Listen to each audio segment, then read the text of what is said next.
Yo, what's good? Welcome to Counter Currents. This is your host, Petey Steele. And your co-host, Elena Torres. And our guest today, what can I say? Well, we were performing together on a show at Arlington Draft House last weekend. And you know how people talk about how comic hangs are where a lot of the magic happens, like when you talk to other comics and you're either riffing or talking about life.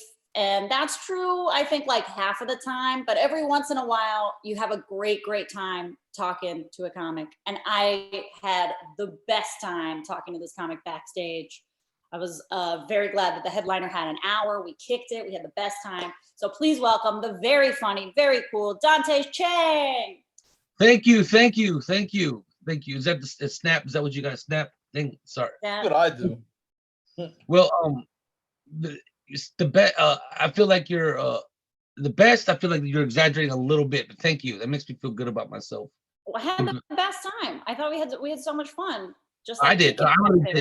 I really did. Thank you so much. So that's very nice of you to say that.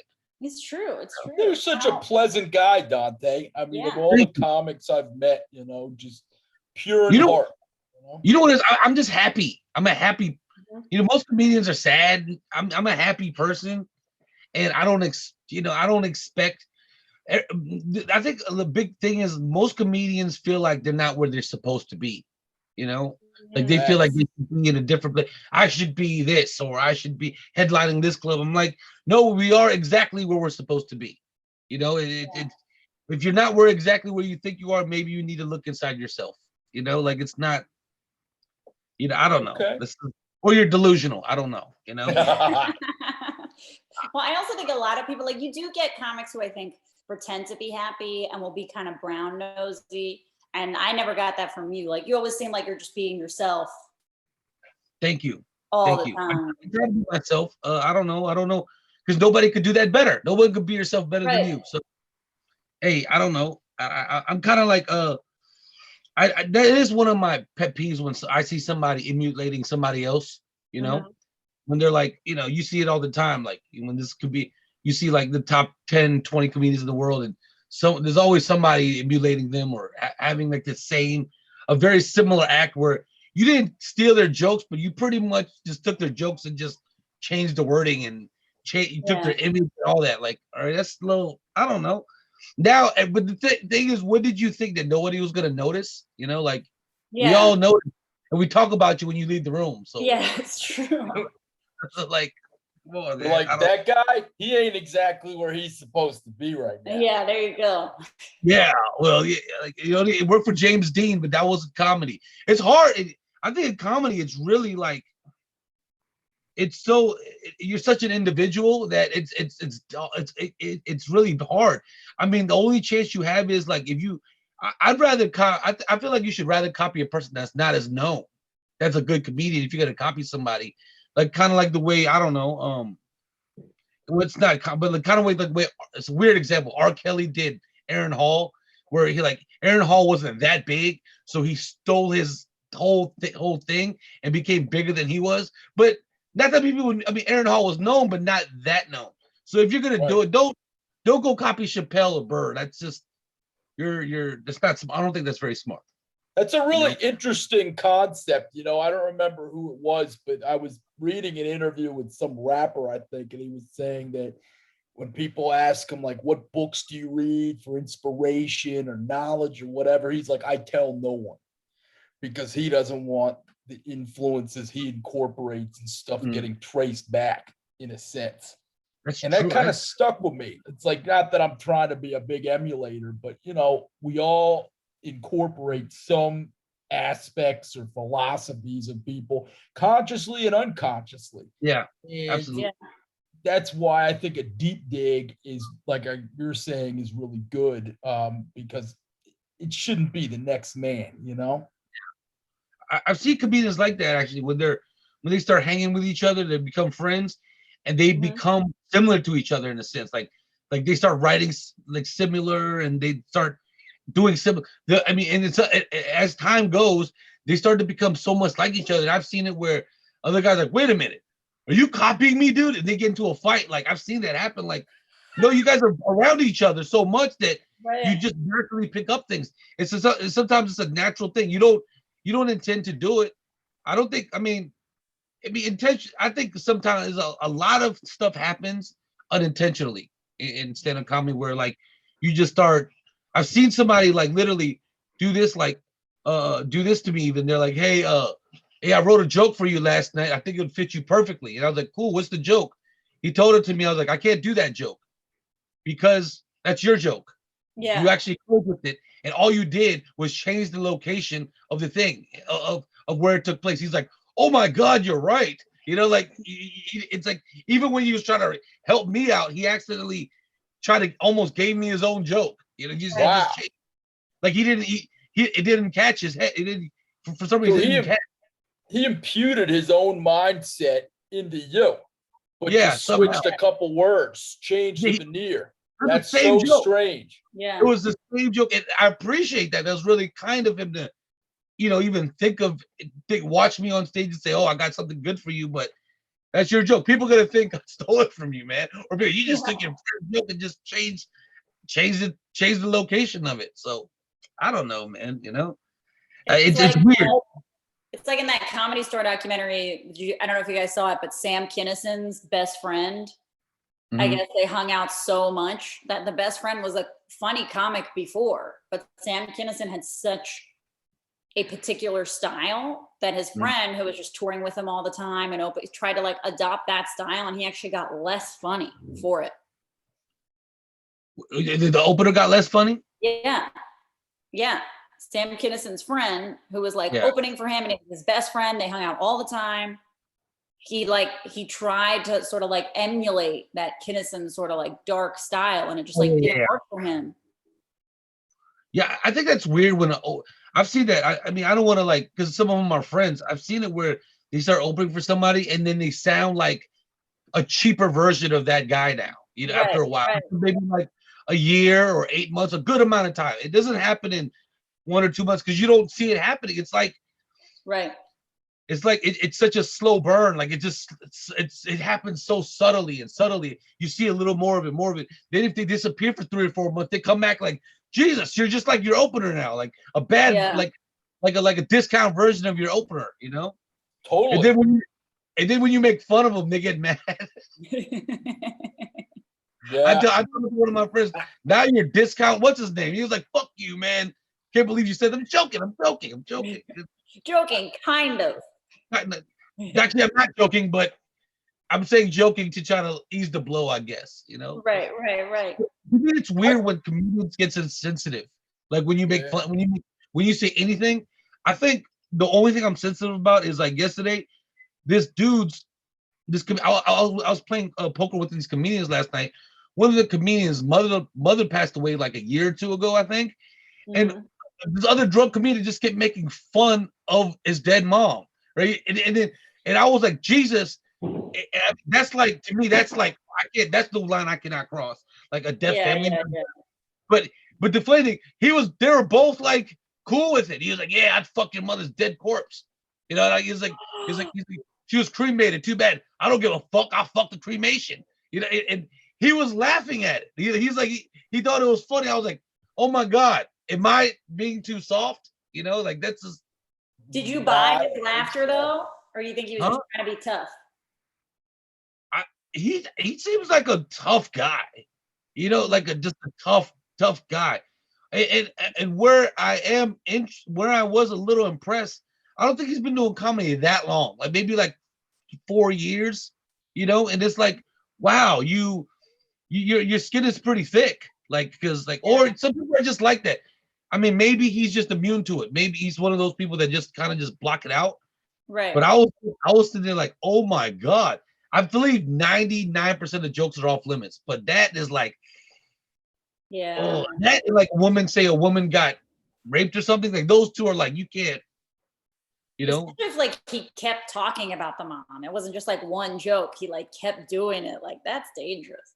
He went for like 5 minutes, and the guy that was getting attacked is like he's used to being he's got into a lot of like street brawls and stuff. You know what I mean?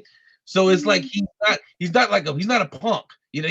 And this other guy, he's a skinny drunk guy, so he could have He would say, hey, I'll kick your ass. He could have easily just shut it down, but he just kept playing along with it. He was like, you're crazy, man. I was like, oh my God, the shut the fuck up, fuck you is about to come any second. But he just kept going, and he seemed like he almost enjoyed it. Like he was like, I like the attention. I like the everyone got him. Well, that makes sense. They should have knocked him out. That would be that alcoholic guy's moment of clarity. That's true. No, but the thing is, he's actually a really cool guy. You can't. He's one you would never hit this guy because you just know like you'll probably crumble him. You know, he's a nice guy. I get that some people have things with their closest friends where they can do that kind of shit with one another and it's fine or whatever. And I have that with some of my guys, but like no strangers talking about my mom like that. Fuck no. I go. We're not straight. They're really good friends. I mean, I'm sure if it was a random guy off the streets, it would have been it would have been ugly. A punch. Yes, at least a punch. You know, maybe get beat on afterwards. You know, like I don't know if it would stop at a punch for me. And I think most people will understand. You know, police officer. Yeah, I get it. That's not cool. You know, like you did do that. So I don't know. I thought that was it. I thought that was funny. Yeah, but it's right. The relationship has to be there because man, that was. I was almost like, guys, stop. I'm getting sensitive. I was like, this is not. You're like, doing that in front of other people that don't have that thing with you is kind of weird too. Yeah. That's another problem, you know. Because I know them, but I don't know them as they do each other. I just literally met up with them to play poker. So I'm just like, I literally even started saying, like, guys, I'm too sensitive for this. Like, this is my draw. You know me, I don't care about anything, but for some reason, because this is the second time in my I saw it one more time at a comedy roast. When the guy's mom died a week ago, and the guy's attacking the guys for that. And I'm like, I don't know, man. I don't have that heart. I just don't. I couldn't do. Someone tried to hire me to do that. I can't do that. Like it's too cruel. I can't even start right. Yeah, because my creativity just shuts down. Like I don't even like you know what I mean. It's something weird. Like for some reason like my friend's mom is like whatever. I have a friend mom that like. She's older, but she like dresses up and like tries to like bang everybody. You know what I mean? That I think is funny to make fun of. Yeah, you know. I think that's funny. Are okay. Yeah, it's funny. Like, look at your mom trying to get some new dick again. You know, like you can tell. You can just tell, like the way, like you can tell, like yo, I want young dick. I want it. So look at the way I'm dressed. I can it spews out of her. It's all she lets you know and everything. So you know, like then I make fun of that. You know what I mean? Like you know what I mean? But like that's because it's still rough because if you're not a comedian, I don't know if you could do that because I think we've all done this when we're around comedians and we joke harsh, you know, and then if that like spills onto like your friends who aren't comedians, you're like, whoa, man, why'd you say that? You're like, oh yeah, sorry. That's the worst when you get introduced to a new group of people and you're given a disclaimer. Has that happened to y'all? You go to like brunch with somebody and they got like 4 or 5 people and you might say one off-color thing and they're like, just so you know, Petey's like a comic, so he kind of like he's a provocateur and blah blah blah, you know? Yeah. Yeah, I've had people make that excuse for me after I make a joke in a group setting. Like I remember once I was at this like Friendsgiving thing and the girl who threw it, there was probably like 10 people there. And it was like when I just moved to DC. And some girl who was introducing everybody was like, hey, so how about we all go around the circle and say our names and how you guys know me and something about yourself. And so it came around to me and I said some crazy shit. I was with my husband and I was like, hi, my name's Elena. I'm just here because this guy thinks I give a mean blowjob. And everybody just like, it was so uppity, the whole thing. I just couldn't, it just came out. And you know, everybody, their mouths just like hit the floor. And then she had to be like, she's a comedian. She's a comedian. She's a comedian. And then everybody laughed.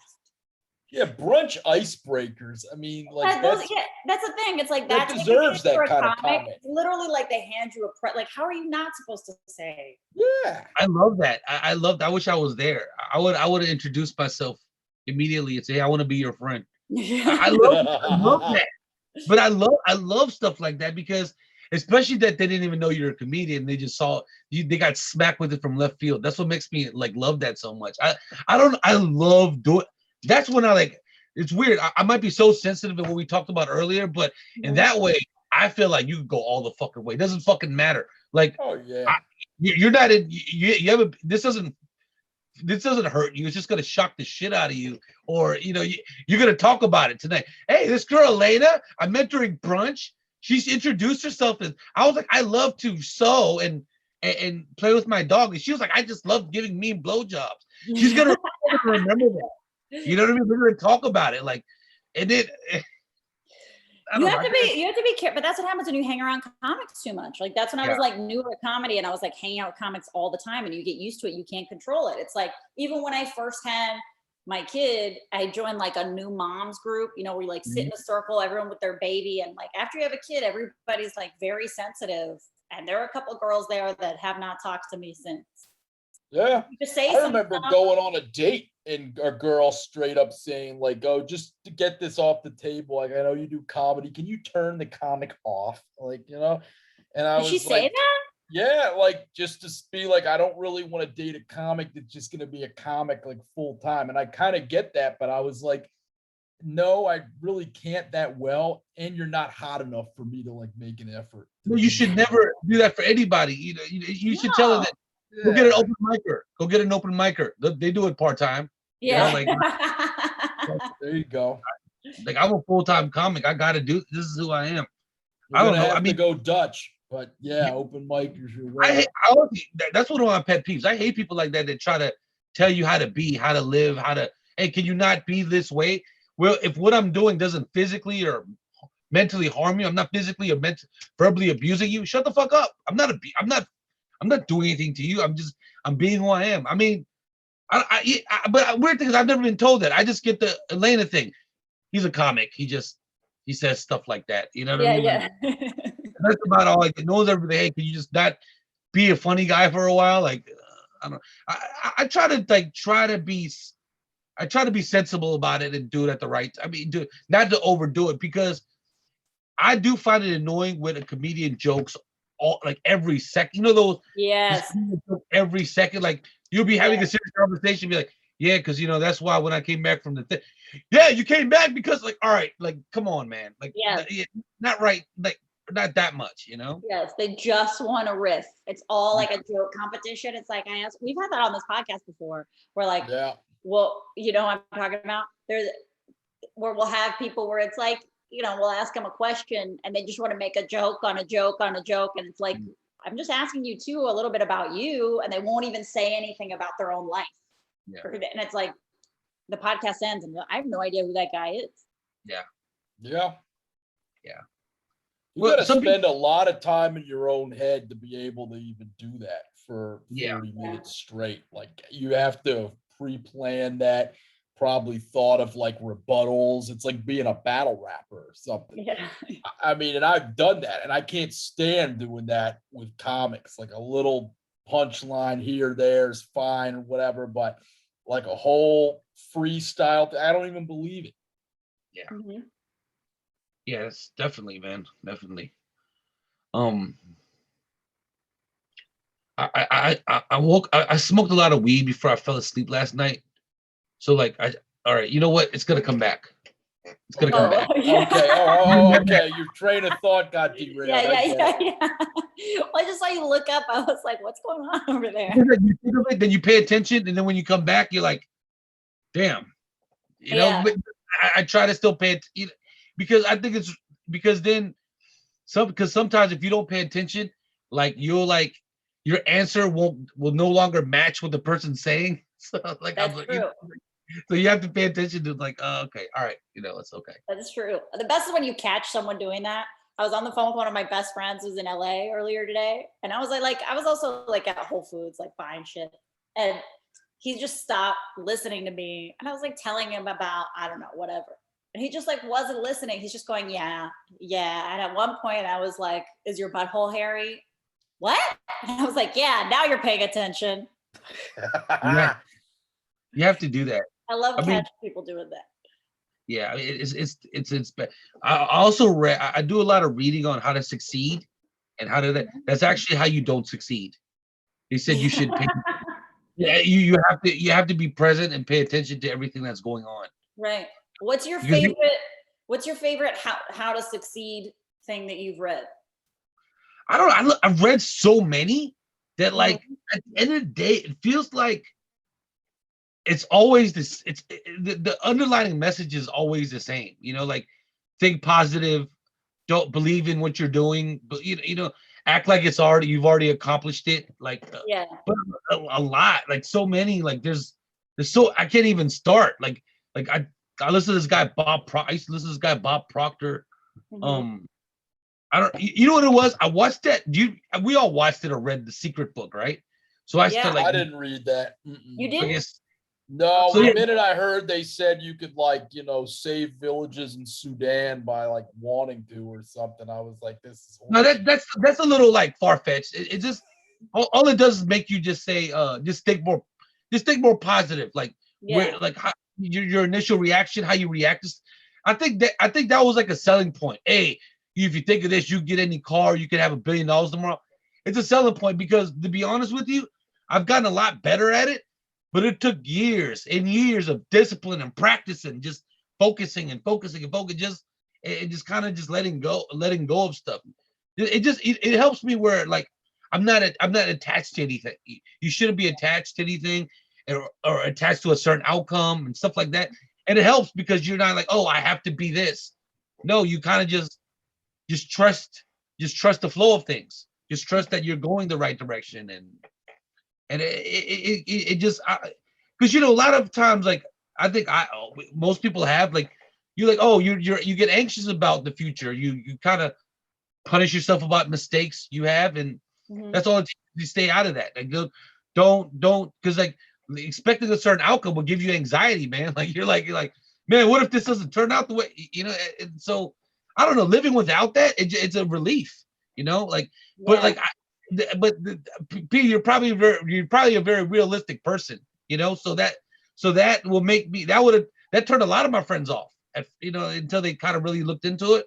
I get it because that's like it's something you're not gonna. It's hard to imagine just so because I think of a pink elephant, it's gonna come. It's just like it doesn't work. Well, it's weird, it's interesting because I do have a kind of fanciful and a wanderlust side to me, even though I am mostly realistic about it. And what even got me there was back when I was a big drunk, because I'd go out on these benders, have all these magical thoughts of everything. And then the next day I'd be hungover, going to the bookstore and reading books like that, And eventually I got through enough of them to where I was like, any one of these could just be called The Road to Your Next Self-Help Book. Yeah. Because it's like you just get addicted to those, but you don't apply anything. So to me, it's about application. I mean, some of those books are good. They have good things to say. I like to read, but then what are you going to do that day? I think you need to kind of set a practical, realistic goal. And then once that happens, then you build upon that and it gets easier and easier. Or maybe start with the thing that sucks for most or that you fear the most, and then taper it down and you kind of get to the nitty gritty. And you have to learn that other problems are going to pop up. It's not like a linear road to success, But I mean, I think some of those books are okay. What I really like those books? I really love those books after I've done the work and enjoyed some success. And then I pick one up and I read it and I'm like, oh, I'm already doing that. And I got that success. What the fuck do I need this book for, Yeah. Wipe my ass with this. No, I'm got them. The reason why I personally need it is because I think we're creatures of habit, we're creatures of like like they say, like 95% of today is going to be as similar as tomorrow. The next day after that, your day only changes about 5% every day. So I realized that like if I lived a certain way for what, say 30 years or 20 years, so if I want to create new habits, I have to consciously be aware of it and just to make sure I create this new discipline, or it's never going to happen. And sometimes the weird thing is, because I lived this way for 20 years, and I've been living this way for a month. So guess what? You could easily slip back because Easy. that part is so ingrained in who you are that it could just slip. So I really, that's why I need it to just say, hey, this is the new you now. You have to stay this way. And eventually you stay there for like 2-3 years, you become that person. You know what I mean? Like it's weird, Sure. you know? 100%. So, I think that's the thing with all that self-help stuff. It is a lot of the same messages, but it's a lot easier said than done, right? Like it's really hard to, like you say, like trust the flow of things, like that type of stuff. Like I saw this like guru guy a couple years ago. That's sort of that same idea where it's just like manifest your destiny and that type of thing.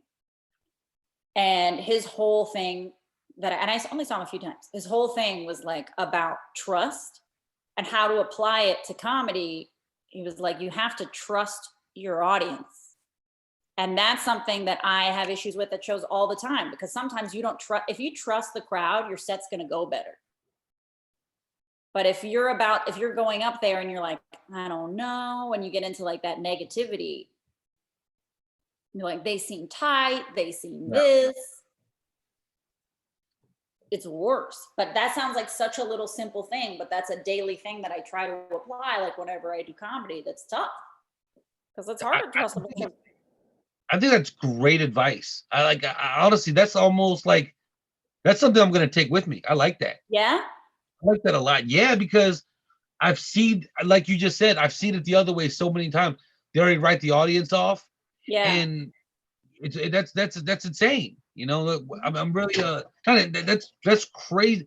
That's really good advice, you know, because you're right. That creates a different energy, because you're already like, oh, because you're kind of gonna like, you're almost gonna treat the audience like they're your friends, like they're like, right, like they're distant friends. So like when you are like that, like when I see an audience that I'm familiar with or that I kind of know some of the people there, your attitude is a little different. You know, the way you're coming off is different. And then I realized when you come off like that to strangers, it's received the same exact way. Like they feel like they know you. They start talking to you after the show like they know you, which could be sometimes kind of weird, but like because you've gotten so personable that they like feel like, and you're like, oh, I don't know you at all though, bro. Like, you know what I mean? But it's too late because they're all already in your face. So you gotta just have to play it off like, cool, man. You know, like, yeah. But thank you, man. Well, I think also like people think like the audience is the only one judging comics, but we all judge the crowd all the time. Like we'll go like, move the curtain and be like, what are they like? What's the vibe? That table looks like they'll be assholes. Mm-hmm. Like we all say that. We'll be like, this side liked my jokes, that side didn't. Oh yeah, I'll never stop doing that. I don't foresee the day for that. Because some of it for me, it's like strategy. I have to like go off of what I think appearance dictates, but I can be wrong. And then that's something I have to do throughout the set too. And nonetheless, I'm going to have to commit to what I'm doing for the most part, although I could make a veer left turn, skip a bit. So, that's part of the fun of this whole thing, the adventure, I think. It's like every show's a snowflake. There's no two ever exactly alike. Very similar shows. True. Nothing exactly alike. I want to tell you about guys about my favorite, at least one of my most interesting, unique favorite shows of all time, because I thought it was cool. So I got hired to do a private show in a backyard, like years ago, like maybe like second or third year doing comedy, right? Okay. And I saw it was an all transgender show, all transgender, whereas like it was not all, but there was like a bunch of transgender strippers walking around, and it was like transgender in the audience or transgender. Yeah. Okay, both. Like, there was all so many transgender people. Okay. There was a woman that hired me, but she had a sister that was still cousins. There was a lot of trans people, right? like majority of the people, those trans workers, you know, I mean, they were like, you know, giving lap dances and they were wearing like fish hook stock. It was very, you know, people that are into this thing, you know, and it was cool, whatever. And I would say like the first 2 or 3 comedians were bombing their ass off, like just nothing, like nothing. Wow. One comedian went up and said, pointed to this chubby transgender person and said, "Look at you, look at you. I know your dad isn't proud of you. I know your dad is." And then like my mouth dropped because I was like, "This is over. This is really down the toilet now." But they thought it was the funniest thing in the world. The audience had a crazy ass roar to that response. They were like, they thought it was funny. And the girl even said, "Yeah, it's true. It's true. My dad's not very proud." Yeah. You know, and she came into it, right? And then for some reason, it became like everyone just started making fun of trans people really like really harshly, but they loved it. They have such and the crazy thing is I talked basically. You gotta set this up for me again, Dante, like any day now. Yeah. I mean, I have a few bits about transgenders, and mostly they kill, but occasionally somebody will get like rah, and people will get self-conscious about it, laughing. Yeah, I have one too, and I know what you mean. It was just a luck of the draw, man. You know, like someone just had a party. You know, they had like a trans party, and you know, like a stripper trans. I don't know what that's called. I don't know it. I don't want to mislabel it, but I was like, man, this is really cool. And it went from like the coldest audience of all time to like the hottest within a second. Usually you see that it gradually goes from cold to hot. It wasn't like like this person bombed, Elena got him, Petey got him warm, Elena's really getting him. It gradually gets better.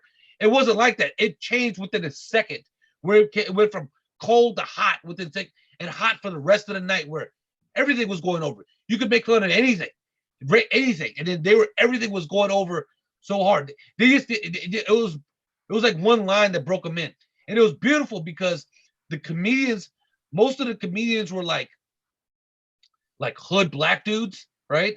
And so like to see that and to see like trans people just talking and having a good time afterwards, it's something that it was beautiful. The whole night was beautiful. Was starting from that point where the ice got broken, you know, and on. Before that, it was really uncomfortable. And thank God I wasn't one of the comedians that went before that. You know, like it was like, because it was rough. It went from so rough. And to me, it was beautiful to see people that don't normally interact with each other, and to see like how they're so there. I remember talking to one of the trans women afterwards, and I was like, wow, you guys aren't very sensitive. You guys have really good senses of humor. Is it all trans people? Are they all like that? She's like, well, yeah, most of us. The ones I've known personally, I have a neighbor that used to be my old neighbor was like that. Great sense of humor. Very like they don't get offended very easily. But she said, well, what do you think we haven't been called? What do you think we haven't been through? Like there's nothing that hurts my feelings anymore. You know, like it's like my feelings are made out of, you know, are stone now. I was like, that's actually really good for comedy. You guys should be like all audience members. You guys really get it, and you guys have been in a sense.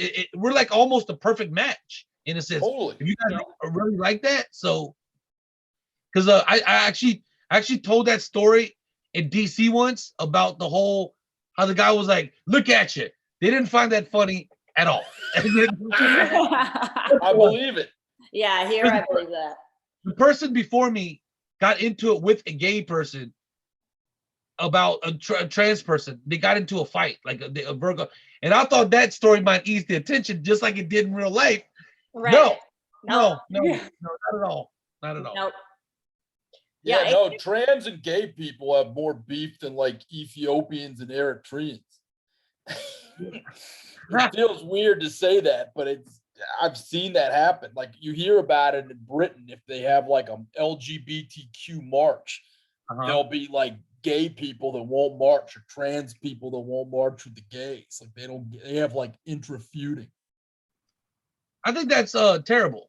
You know, you guys should all get along. And sometimes I don't feel like I don't feel like it was because I didn't know this because I guess I'm learning. I'm getting more educated as it goes. Dave Chappelle in his I think I believe it was his last special because he put out so many so fast. But he said they're like they get treated the worst out of the LGBT right in his bit. Yeah, I didn't know that was that's a true. good bit. I didn't know that was true, but and then so when I see trans, I try to be extra nice because like God, you're treated bad amongst your own people. That's fucked up. Like that's I don't know, man. I'm like, why? Because I'm about love. I'm about equal. Like just show everyone the same love. Like we're all the same. Like what's different? Just because I feel so. I mean, just because you believe you're the other sex, you're bad. Like come on, that's crazy to me. Like that doesn't make any sense. Like any type of anything that if you've ever never done nothing to me personally, how can I be mad at you? Like how can I? Why? Well, what's the point? It's a waste of energy, waste of time to hate you or to have any issue with you. I think that's to me that's. I mean, I know like this is 2000 in 2021. We shouldn't even be having this conversation. Like it should just be like, okay, let's just love everybody. Like it kind of baffles me still. Like, come on, man. Love to shit on something. Yeah, like you're in a marginalized group. Like people always want to shit on something. Like I'm Hispanic. Like within that community, like there's so much racism within. I mean, you're Asian. You know the same thing. Like within the Hispanic community, like there's so much racism within the community by itself that it's like, come on, guys. It's sad because I'm Korean, and then there's like Chinese and Japanese, and we do think those three do think they're better than Filipinos, Cambodians, right, and Laos. They just think they're better. They're like, yeah, we're they're dark Asians, like right. I don't know, like it's weird. Like it's like we think we're like Asian people. We think we're like white people. Those three Asians. You guys are like. The blacks and Latinos, and we're just better. Like, all right. Yeah, all right. I'll never forget. I went to bail out a buddy one time after a bachelor party in Tampa, and we're sitting there for 6 hours because they never, they take their time when they're processing your bail. And we met this Cuban gal, and she was bailing out somebody else, and like these Salvadorians came in the room, to bail out their buddy, and she looks at me and kind of whispers like, "Look at them, like those wetbacks, straight up." She goes, and I was like, "What?" I was like, "Who the fuck do you think you are?" I was like, "Just because you got a dry foot." Like she straight up thought she was white because she was Cuban, and I was like, we're all in jail. Like, what are we talking about? How can you judge somebody in jail? Like that's hilarious. Yeah, exactly. It's not the place to be like, I'm better than you. Like that's insane. To me, that's insane. I think that's just insane. I don't know. I do because honestly, like I think I do like making fun of the stereotypes to their face. Mm-hmm. Like yeah. Yeah, on a lighter note, yeah. Like I love doing this whenever I think Chappelle did a version of this too. Whenever my boy orders chicken, my black friend ordered chicken, I'm like, I knew it. Like I just like saying that. I just like, like, and then to my friends, I'm like, hey, we're ordering from this the Japanese restaurant. Sorry, man, no horchata. Sorry, man. I just like I don't know why. It's fun. It's fun when it's lighthearted and you know what I mean, just jokey. Yeah, like we were talking about with the fuck your mother's corpse thing earlier. If you have that kind of relationship with your friends of different Benetton colors or whatever, and you can bust off and throw slurs at one another like ha ha ha ha. That's y'all. I mean, yeah, that's just to me that's crazy. As soon as you said that, it took me back like, God, that was crazy. Like you guys are crazy. Like I don't want that relationship with anybody. I don't want it. I don't want to be able to for you to feel comfortable enough to say that to me or me say that to you. I don't. That's not that stuff about my mama. Yeah. No, but the other stuff is fine. Yeah, it's great. No, racist jokes to me, there's no limit. You can say whatever you want. I can say whatever I want. It's okay. Like to me, it's. I think it's getting I think the cancel culture has really made it look like it's They've ruined it. They've ruined us more than any. I think we suffer. We're one of the most. We suffer the most maybe out of almost anybody. The because comics. Yeah, no, I agree, because it's an easy straw man to defenestrate. You just go up when they're having their show, you pull out your little iPhone and say, "Oh yeah, he just told a microaggressive joke about this group or that group," and put it on Twitter, and boom, boom, boom, boom, boom, boom. But 2012, when I started, we always fucked around and did every racial joke, stereotype, whatever. I remember that very well. I mean, it should be allowed in comedy. It was making fun of the stereotype, and it was understood that we all got it, that these were stupid old tropes. Let's just make light of it and ha ha ha. But to some people, they think, oh, ironic racism, transphobia, this is the same thing as wearing a Klan hood or something. It doesn't make sense. I think it's also scary for comics, because no comic, even Dave Chappelle, no comic is funny 100% of the time, and you have to try shit. And then you get worried that if you're trying shit, you're like, I don't know if this is gonna land or not. And that's terrible to think like that. We should not have to think like that. But sad enough, the way the cancel culture has affected comedy, even now you have to think about it. That's terrible, because you should be able to think free as an artist. It should be no limit to how you think and how free you are. But it's terrible. And I would advise comedians, don't go that way. Just stay free, because you're limiting yourself. If it offends somebody, hey, but someone else is gonna laugh at it. So hey, that's right. It's true. It's true. Even over the weekend, I was doing shows, and I have one joke. Most of my jokes aren't really very controversial, because it's about my own life. Even though I did an abortion joke with an act out while I was pregnant, and that made a lot of people uncomfortable. I was like, I'm the pregnant one. But anyway, even over the weekend, I have one joke that I do that it's I wonder how the audience is going to take it. And I did 2 shows back to back, and one audience, I had them, and I was like, okay, I'm going to tell it. I've got them. They'll be cool with it. And I told the joke, and they got quiet. They got so uncomfortable. Literally an hour later, told the same joke to a crowd that I was like, I think they got it. And I did it, and they laughed even louder. They loved it so much more. And that's the thing with comedy. You don't know how the audience is going to take certain things, but I think you have to keep trying, right? Double down. Yeah, that's the way this cancel stuff, I think, will end. Everybody's going to have to just develop a harder backbone. Yeah. And steel man their fucking jokes. And that's it. Yeah, I mean, this is when I was like, it's getting out of hand. I was doing a DC Comedy Loft, and I was telling a bit about one of my friends who we went on a double date, and his date was homeless, right? And I was just telling the story because it really happened that way, right? Yeah. And then the lady stood up during my set and said, "This isn't cool. He's talking shit about homeless people." And I was like, this is a real story. And then literally all the comedians, they had my back. Another comedian was like, the host was like, he could say whatever the fuck he wants. Yeah. You know what I mean? Because he's not, this is comedy. And then I looked at her in the face and I said, people like you ruin comedy. You shouldn't be here. Yeah. You shouldn't be here. If that bothers you, that's like nothing. I didn't realize that homeless was off the limits. I guess. Yeah.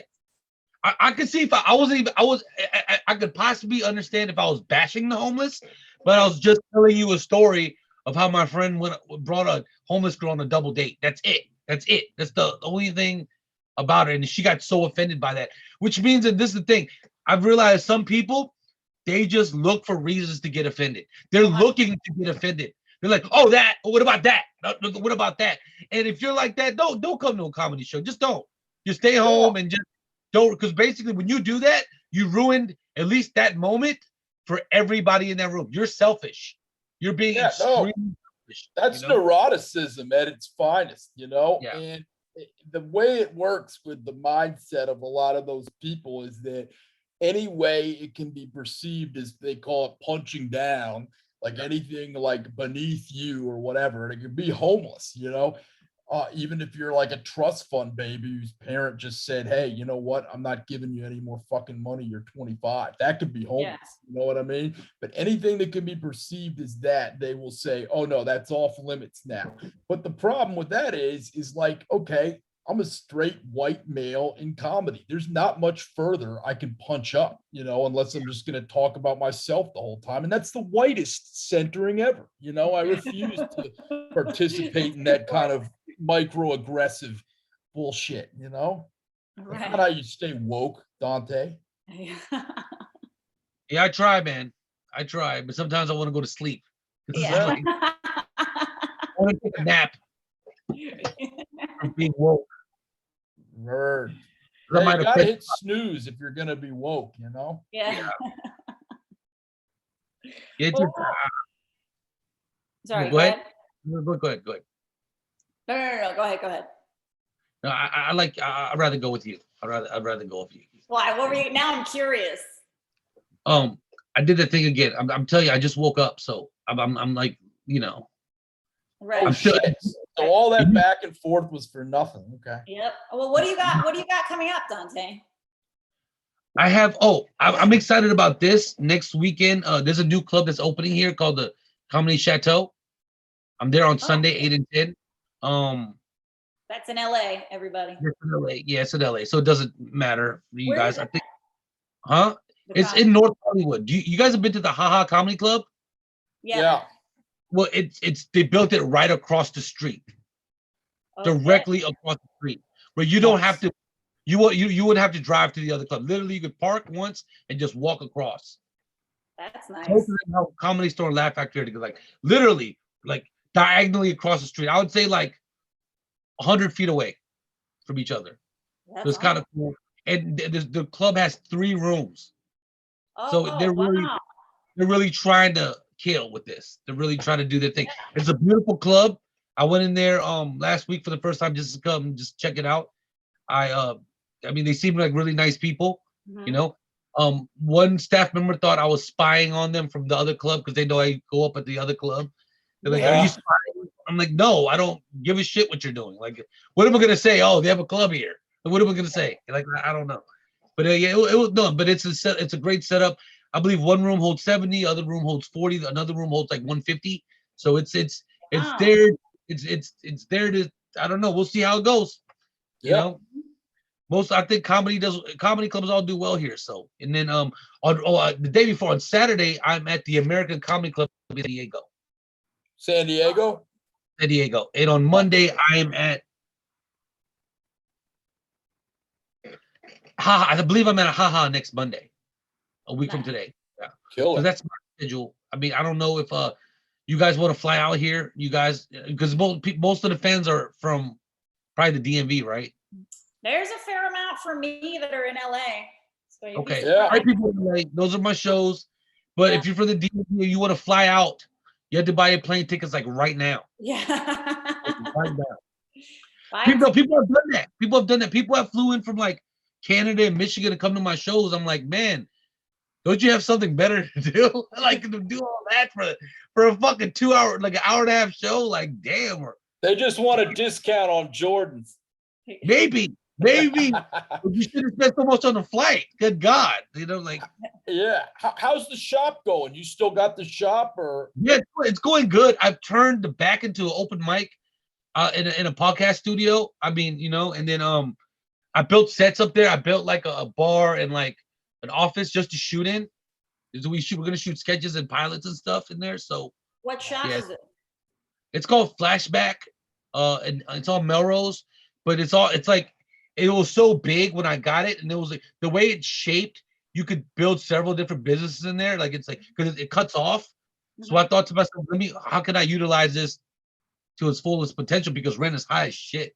So I gotta just, you know, right, figure out. I'm trying to utilize it. So the back is a comedy stage in the back to do stand up comedy in. There's there's a place to shoot, place to do your podcast. So yes, I mean I have a good time there. I'm excited to go every day, you know, because I'm going to do comedy, you know, so I enjoy it. That's great. If you guys ever in town, I hope you guys come by. Absolutely. Yeah. It's on our list. Yeah, I'm coming to LA. It's in a long time, but I know for sure I'm going to come to LA in September. But hopefully I'll be able to come sooner. Ooh. Yeah, I think I'll be there. I think I'll be there in September. You'll be here the whole month? No. At the end, I think. Okay. Cool. I always come for my mom's birthday, and then I'm trying to, I told talking to Pete at Arlington Draft House to do like a one nighter there, like a Thursday or something. So Yeah. Killer. it fit. Yeah. Yeah. So Well, if you're coming at the end of the month, actually, now everybody can hear the way that we do this. We do a show for our podcast, and we do 15, 20-minute spots for anybody that comes by, and we do it. Usually it's the last Thursday of the month. We do a show, or one of the last Thursdays. You should come to our show. Absolutely. Yeah, Absolutely. I would be great. Absolutely. It said the DC Draft House. I'd say that one closed down. Yeah, that's sadly a thing of the past, but yeah. That's sad, man. God, that's sad. Like, God, I really like that place. Yeah, I loved it. I like the way it was shaped. It was shaped perfectly. Yeah. An old black box theater. Hell yeah. Yeah. I like it. So, but there was another comedy club that closed a few years ago, right? Yeah, the what was it? The Riot Act that John X was doing with Mike Farf and some other people. That was like 2012. That lasted less than like a year.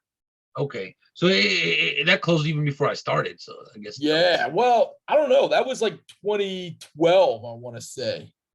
And I remember hearing about it and being like, I got to get over there. And then they were like, fucking, hey, it went belly up. And I mean, from what I understand, there were a lot of issues there in terms of like even the layout. Like it was painted all white. The walls were fucking white with a stage and everything. Color. Worst color for any kind of a venue. Yeah. That sounds disgusting. No. Yeah. It's like a hospital. But it seems like, I don't know, I keep hearing different people like, the opening clubs in the DMV area. Like I keep hearing different people saying they're gonna open stuff. There's some people, they told me not to say anything, but if everyone that told me or I've heard that's gonna open a club, within the next year should be 3 new clubs. Like from what I've heard. Yeah. Cool. Yeah. And that's cool. What there is a lot of like talk about stuff that might start happening here. And I think there is supposed to be at least like one for sure. I know of a second one that's a maybe. And so maybe there's 3. I don't know. Yeah, that'd be cool. I mean, I don't know, just have more clubs. I mean, I hope they all do well. Yeah. I'm helping one person, just giving them advice and telling them what I think would naturally work for comedy, from my experience, and we'll see what happens. I know that I don't know that like someone was trying to do a comedy club at MGM. So so I just hear different things, it's kind of cool, Yeah, I heard about that too. I mean, I'm not gonna say it can't be done, but that'd be pretty difficult. Yeah, I mean, whatever happens. It would crush. Yeah. Crush.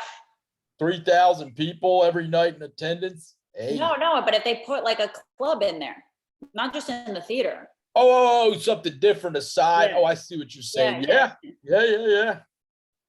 Because 3,000 people a night is crazy. Like, that's gonna be hard to draw. I think because one of the persons opening club, they told me they want to open a 350 seater, and off the top, and I said I don't think that's a good idea. Not off the top. I think you should start maybe 80, max about 150, and then just build your fan base. Because, like, what are you gonna do? Like, so I told him, do you actually believe that you could fill up a 350 seater every single night? That's not easy. Maybe if you get a headliner Friday and Saturday, that'll be okay. If you get but you have to probably get a good headliner every weekend, Yeah. So then now you don't. If you don't, Monday through Thursday or Sunday through Thursday, what are you gonna do? You really think you want 40 people in the audience? It's gonna look bad. 40 people in the audience on the 80 seater doesn't look bad. 40 people on the 350 seater looks god awful. Bad. We all like COVID. Shows. It feels like God. You almost kind of hate it, but you love it because it's comedy. But it's like, God, this big ass room, especially if they're not sat together. If they're sat wrong, and there's the 350, and they're like all scattered. It's like, it feels like a glorified open mic, almost. So it's like, all right, I don't know. So I think the person took my advice, and they're gonna like shrink it down and then start with, maybe 150 or 80 seater top. So I like that they took what I said seriously. You know what I mean? Because what I did too, I called someone else that's built clubs, and they advise the same exact thing. They're like, don't That's a big start. room. Yeah, that's Yeah. huge. What is it? What is isn't that what DC Improv sits? That's what Arlington sits. Arlington sits 350. Yeah. About that, yeah. Okay. Yeah. And right now, they can only do 89. 90 something. 89. Mhm. 89, that's right. But, Elena, a show we did last week had 80 and like 80 something in there, right? I think Yeah, it's it was Saturday. almost sold out. Yeah. Yeah. That's crazy. It doesn't feel like it's sold out. No, because it's only like how much capacity. That's what it looks like when you have an almost sold out, 25% capacity room for a 300 and something seater. Yeah, absolutely. Crazy. Yeah. Yeah. I mean, Well, Dante, so you got your dates down. Where can people get at you? Oh, my Instagram is at Dante Chang. And Okay. I'm that on every social thing. On TikTok, I'm something different, but I forgot what it is, so it doesn't matter. Like I don't know why. TikTok's that thing where everyone's like, "Hey, you got to do TikTok. You got to do TikTok." Like, all right, man. All right, I'll do it, but you don't do it. I don't do it. I don't. Yeah. Yeah. I don't know why. There. I started mine. I deleted it. Now I'm thinking about doing it again. I know all about that. Yeah. Yeah. So at Dante Chang on every social media platform. Well, we want to thank Dante for being here with us today. Thank you for having me. It was so much fun. Yeah. Thanks for hanging out. It's good to see you. Let us know when you're back in town. I'll be actually there at the end of next month, DC Comedy Loft with Craig Codet for like I think May 26th, 27th, 28th, and 29th. Nice. No. I don't know. Am I allowed to say that on your? Isn't this the draft house? Yeah. You can promote your shit. I don't care. Yeah. You guys edit that out because I don't want to piss Pete off. Either Pete, that Pete or the other Pete. I don't want to piss him off. So thank you guys so much. All good. Thank you, Dante. Thank you. Have a good night, guys. All right. Peace. Take care, Petey.